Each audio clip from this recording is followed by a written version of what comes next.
Assalamualaikum warahmatullahi wabarakatuh. Baik, kita bertemu kembali di pelajaran fisika kelas 10. Kali ini kita akan membahas materi lanjutan dari bab 1. Setelah kemarin kita membahas tentang besaran dan satuan, kali ini kita akan membahas tentang pengukuran.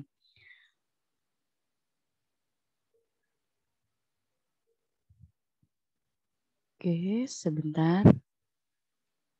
Nah, ini tujuan pembelajaran. Jadi, melalui pembelajaran ini, kalian diharapkan dapat menganalisis prinsip-prinsip pengukuran dan menggunakan alat ukur, serta menuliskan hasilnya dengan tepat.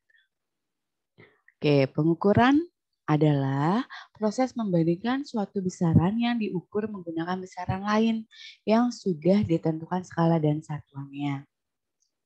Contohnya saja, misalkan kita akan mengukur panjang tongkat dengan mistar. Jadi kita membandingkan antara panjang tongkat dan panjang mistarnya.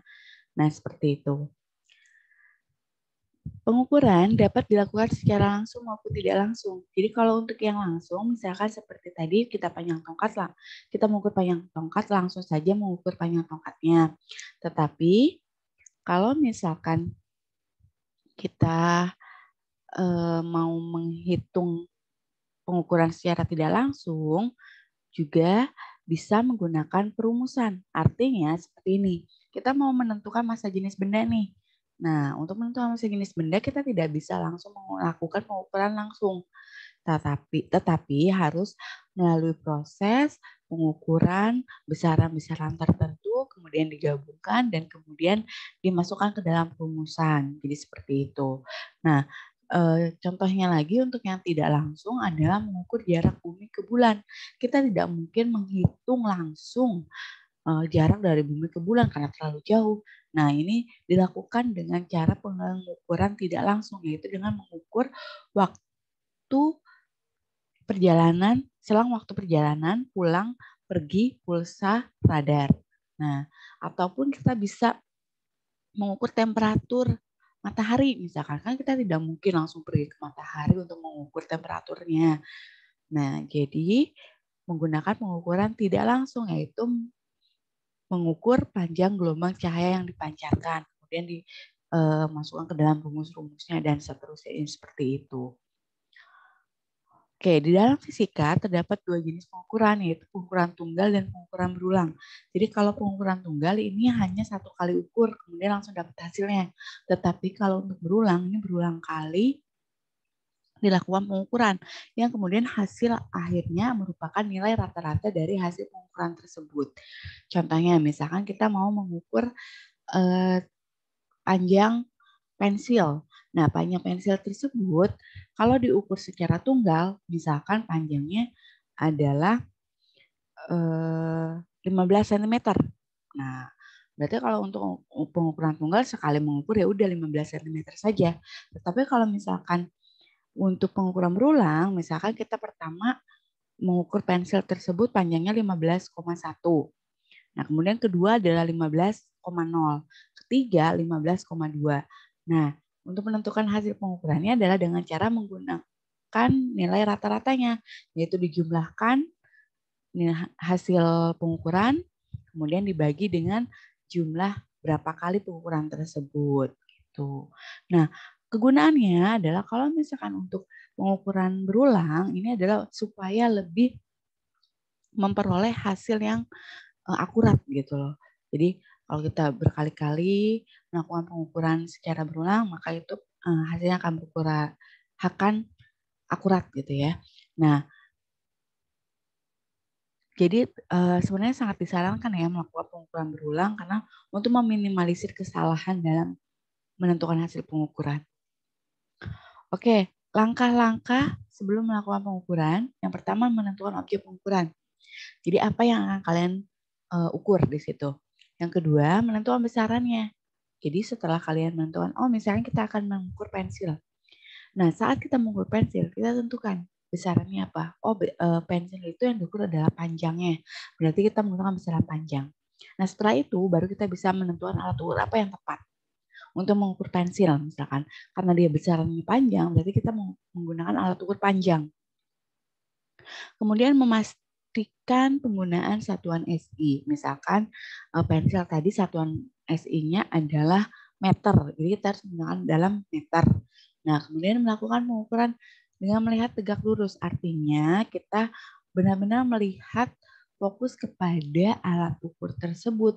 Kita tidak melihat secara mengsong-mengsong gitu ya, atau dari kiri dari kanan, tapi tepat tegak lurus. Oke, kemudian yang keenam adalah melakukan pengukuran yang berulang. Tadi yang sudah dijelaskan ya, untuk menentukan nilai yang lebih konkret atau yang lebih akurat lagi. Nah, macam-macam alat ukur panjang. Di sini kita akan bahas alat-alat ukur panjang apa saja, misalkan mistar, mikrometer stroke, dan jangka sorong. Nah, jadi untuk alat ukur panjang sendiri, ini gunanya adalah untuk mengukur benda yang memiliki besaran panjang. Nah, di sini yang akan kita bahas hanya 3 saja. Yang pertama mistar. Mistar ini biasa disebut dengan menggaris. Nah, memiliki skala terkecil 1 mm. Skala ini maksudnya adalah yang garis-garis pada mistar tersebut ya. Nah, ini yang disebut dengan skala ya. Oke, ini yang disebut dengan skala. Nah, kemudian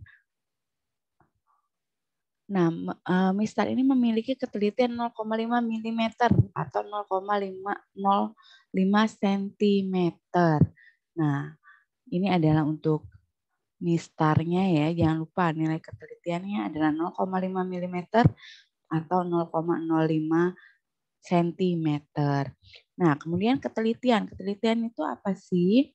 Jadi, ketelitian itu adalah di mana kesesuaian di antara beberapa data pengukuran yang dilakukan berulang. Jadi kalau misalkan kalian melakukan pengukuran berulang-ulang kali, bedanya itu hanya sedikit gitu loh.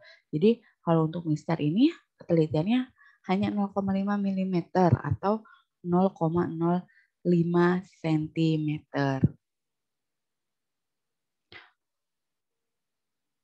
Oke, kemudian selanjutnya kita lihat ini adalah contoh dari ini ya. Contoh dari mistar ya, kita lihat dari mistar. Contohnya adalah ini.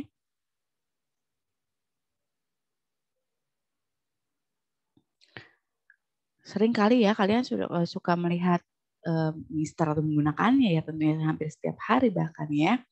Jadi untuk itu kalian juga sudah berapa ratus kali menggunakan mistar ini kan. Nah, cara untuk menentukan nilainya, misalkan contohnya seperti ini. Ada benda diukur dengan mistar. Nah, ini tidak di nol mula. Nah, jadi mula-mula tidak di nol, tapi di sini. Nah, kita tentukan ini berapa nih lebihnya. Oke, ini lebihnya adalah 0,3. Jadi satu strip ini adalah nilainya adalah 1 mm ya. Jadi 0,3. Nah, kemudian yang ke sini adalah 3,1. Oke, 3,1. Nah, sehingga di sini jadi tadi kan 3,1 panjang akhirnya. Kemudian tapi tadi tidak pas di 0, tetapi lebih dari 0,3 berarti dikurangi. Jadi 3,1 dikurangi 0,3 yaitu 2,8. Jadi panjangnya adalah 2,8. Nah, kita lihat di sini. Nah, agak sulit memang kalau misalnya benda tersebut diukur tidak pas melalui 0. Nah, inilah kenapa pentingnya namanya kalibrasi. Artinya kita nolkan kembali alat ukur yang kita punya di sini ya. Nah, jadi seperti itu. Nah, selanjutnya kita menentukan suatu nilai alat ukur itu harus dimulai dari 0. Karena untuk memudahkan ya. Ingat, itu yang namanya kalibrasi. Oke. Nah, ini selanjutnya kita ke jangka sorong. Jangka sorong itu memiliki ketelitian 0,1 mm atau 0,01 cm. Namun ada juga yang memiliki ketelitian 0,02 mm dan 0,05 mm atau 1/128 inci. Nah, untuk ketidakpastiannya nilainya adalah 0,05 mm atau 0,005 cm. Oh ya, untuk mistar tadi ketidakpastiannya adalah 0,05 cm ya untuk mistar ya ketidakpastiannya. Oke, untuk jangka sorong itu 0,5 mm atau 0,005 cm. Ini merupakan gambar dari jangka sorong. Jadi seperti ini ya, untuk yang belum pernah lihat jangka sorong. Oke, ini ada beberapa bagian di sini, di mana ini Ibu perjelas ya, ini adalah nomor 1, kemudian ini nomor 2, ini nomor 3, kemudian ini nomor 4, ini nomor 5, nomor 6, nomor 7, dan nomor 8. Oke, jangka sorong ini berfungsi untuk mengukur benda yang lebih kecil lagi, istilahnya yang tidak dapat diukur oleh mistar. Contohnya apa? Misalkan diameter, kemudian kedalaman suatu benda, terus kemudian juga bisa juga dia mengukur panjang dengan di situ ada seperti garis ya, namun dia lebih ke spesifik adalah ke benda-benda kecil yang tidak dapat diukur menggunakan mistar.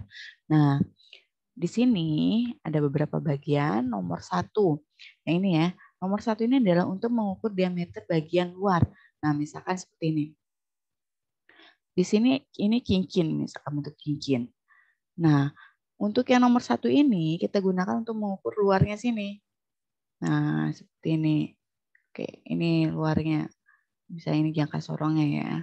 Oke, jadi diameter luar ini yang diukur. Oke, untuk diameter dalam dari sini ke sini kita bisa menggunakan ini.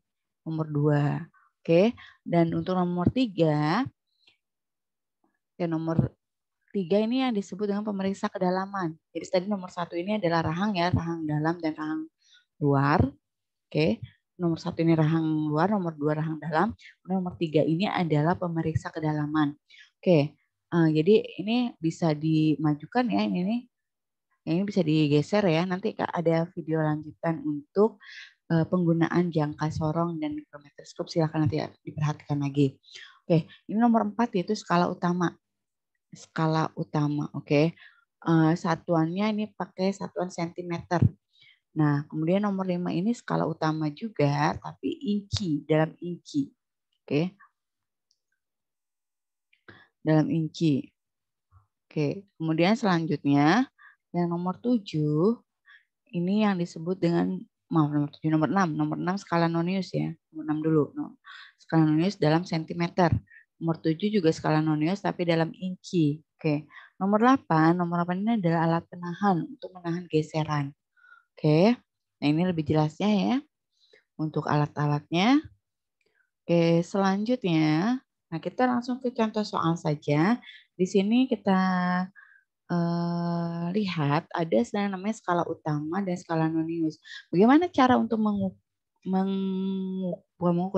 menghitung atau menentukan hasil dari jangka sorong. Misalkan diperlihatkan seperti ini skalanya.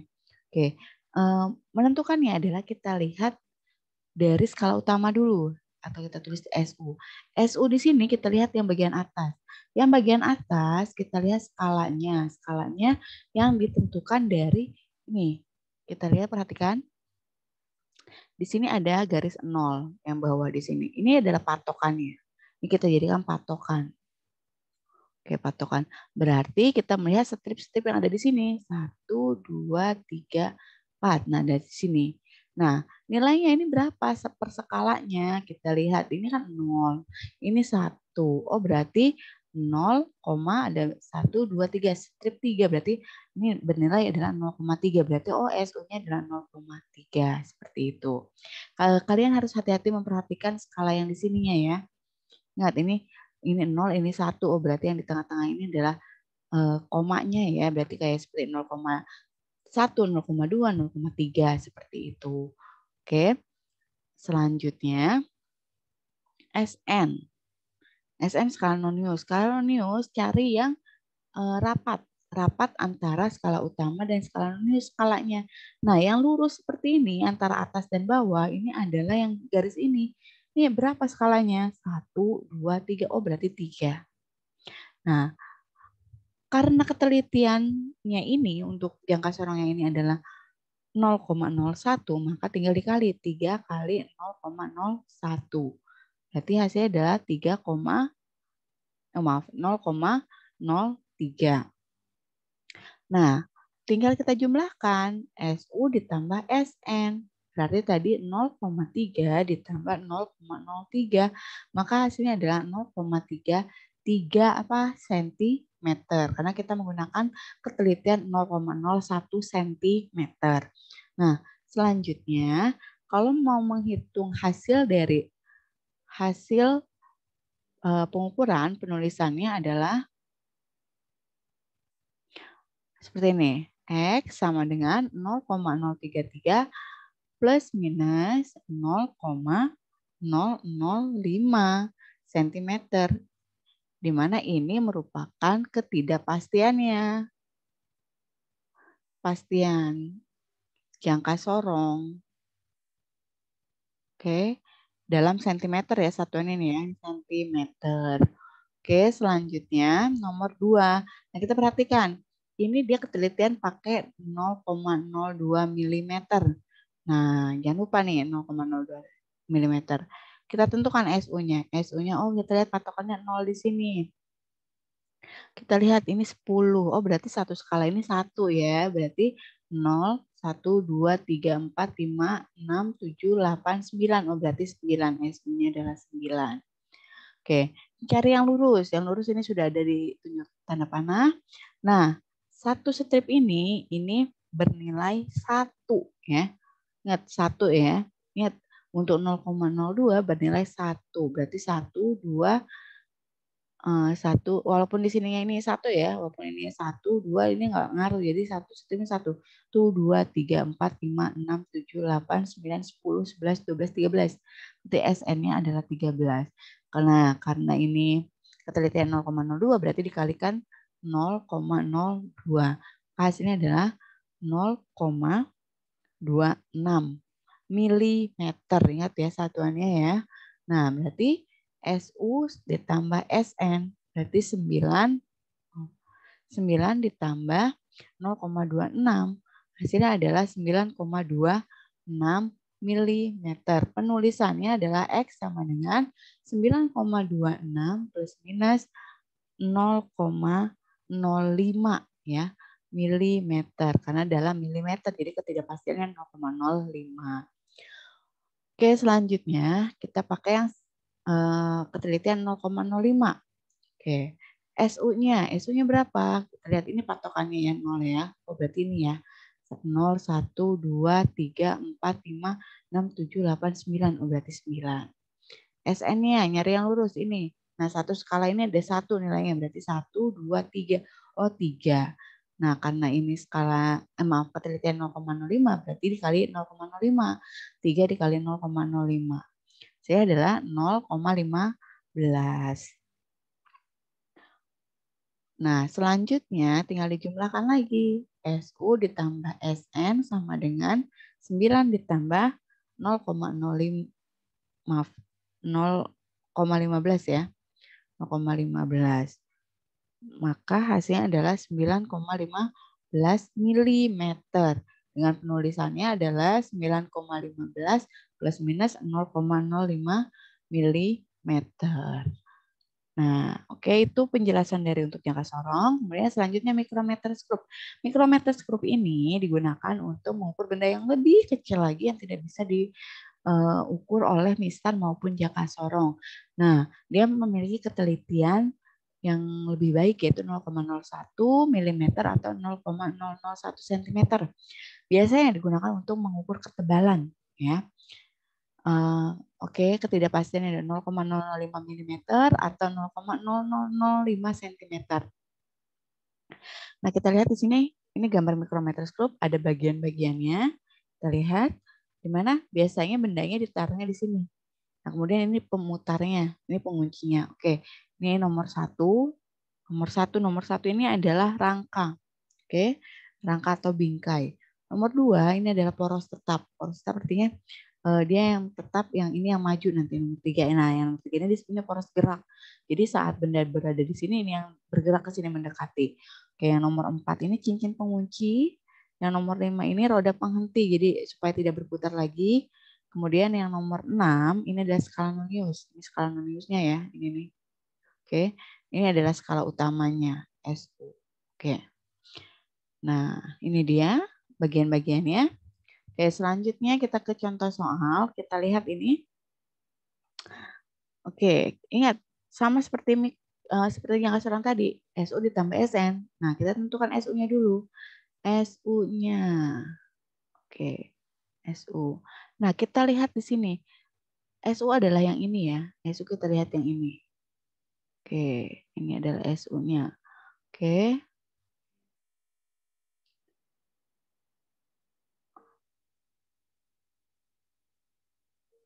Oke. Nah, ini SU-nya di mana ada 3. Ada angka 3 di sini kan. Paling dekat. Jadi kita mencari angka yang paling dekat dengan skala nonius ini. Ada 1, 2, 3. Oh, berarti angka 3. Yang ini. Nah ya, berarti 3. Tapi tunggu dulu. Di sini kita lihat ada strip nongol sedikit di bagian bawah. Ya kan?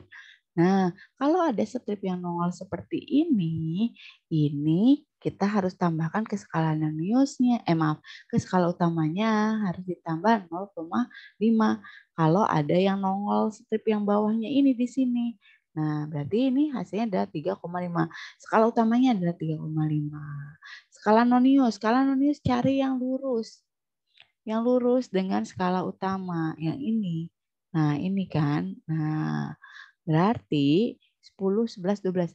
Skala utamanya adalah 2, skala noniusnya adalah 12. Nah, ini nanti dikalikan 12 dikali 0,01. Kenapa? Karena ketelitian dari mikrometer skrup adalah 0,01, maka hasilnya adalah 0,12. Nah, kemudian tinggal kita jumlahkan. SU ditambah SN sama dengan 3,5 ditambah 0,12. Maka hasilnya adalah 3,62 milimeter satuannya. Nah, seperti itu. Oke. Oke, kemudian ketidakpastiannya berapa ini? Ketidakpastiannya 0,005 ya. Berarti di sini penulisannya X sama dengan 3,62 plus minus 0,005 milimeter. Oke. Selanjutnya. Nah, ini adalah aplikasi dari penentuan hasil pengukuran mikrometer skrup kemudian diukur lagi dalam volume. Oke, jadi kita lihat di sini. Nah, ini ya. Ini bendanya diapit seperti ini, kemudian ini skala yang didapatnya. Oke. SU-nya berapa? Nah, SU-nya ini 5, 6, 7. Oh, SU-nya 7. Ada strip nggak di sini yang bawahnya? Tidak ada. Berarti ya sudah. Kalau tidak ada, cukup 7 saja. Tidak usah ditambah 0,5. Nah, 0,5 itu ditambahkan jika ada strip yang nongol di sini, yang di bawah sini, yang paling dekat dengan skala nonius. Oke, untuk SN, SN-nya yang lurus ini. Oh, ini berarti ya kan? Ini berarti 31. 31 dikali 0,01. Maka hasilnya adalah 0,31. Oke, berarti di sini SU ditambah SN sama dengan 7 ditambah 0,31. Hasilnya adalah 7,31. Nah, ini merupakan diagonal. Diagonal dari apa? Ya dari ini, kelereng ini. Dari sini ke sini berarti tadi panjangnya adalah 7,31. Nah, sekarang yang ditanya adalah volume. Oke, rumus volume bola adalah 4/3 dikali V kali R pangkat 3. Nah, di sini dimintanya adalah kita pakai aturan angka penting. Kalau angka penting berarti kita desimalkan dulu yang ini. Kalau didesimalkan nilainya adalah 1,33. Nah, berarti ini kita buka V-nya nilainya 3,14 kali 7 ya. Oke, sebentar. Nah, ini R kan? Ini R. R. Sedangkan yang kita tahu ada ini adalah diagonal. Berarti kita harus mencari R-nya. Nah, R-nya itu adalah kan R itu rumusnya R sama dengan D per 2. Maka 7,31 dibagi 2. Hasilnya adalah 3,655. Oke, berarti ini R-nya adalah 3,655 pangkat 3. Oke. Maka di sini. Nah, kita lihat di sini sama dengan hasilnya adalah 200. Oke, hasilnya itu 1,33 dikali 3,14 dikali 3,65 pangkat 3.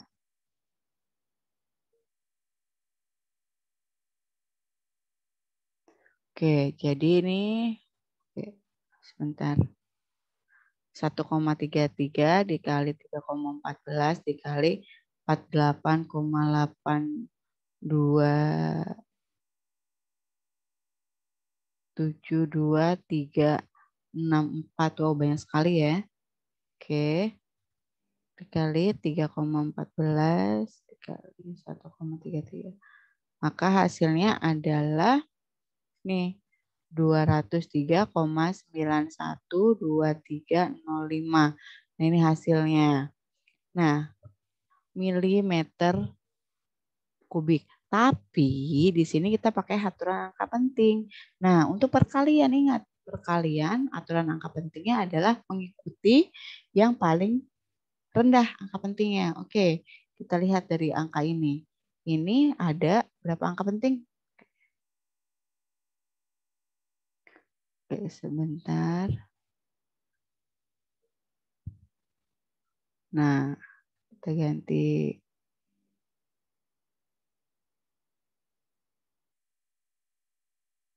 Oke. Nah, ini 3 angka penting. Ini 3 angka penting. Yang ini 1, 2, 3, 4, 5, 6, 7, 8, 9. 9 angka penting. Berarti kita pakai yang mana? Berarti kita pakai 3 angka penting. Nah, sedangkan ini nilainya berapa? 1, 2, 3, 4, 5, 6, 7, 8, 9. Ini 9 angka penting. Berarti kita nggak bisa pakai yang ini. Harus disederhanakan. Oke, kita sederhanakan menjadi 3 angka penting. Berarti menjadi 204 milimeter kubik. Ini nilainya adalah 3 angka penting. Berarti hasilnya ini. Gitu. Oke, paham ya? Nah, mungkin itu saja untuk penjelasan dari saya tentang jangka saron dan mikrometer sekrup. Silakan dipelajari lagi contoh-contoh soal yang lainnya. Jadi di sini harus butuh ketelitian ya dalam menentukan hasil dari pengukuran. Nah, mungkin itu saja penjelasannya. Jika ada yang mau ditanyakan, silahkan nanti ada forumnya. Kurang lebihnya mohon maaf. Wassalamualaikum warahmatullahi wabarakatuh. Terima kasih.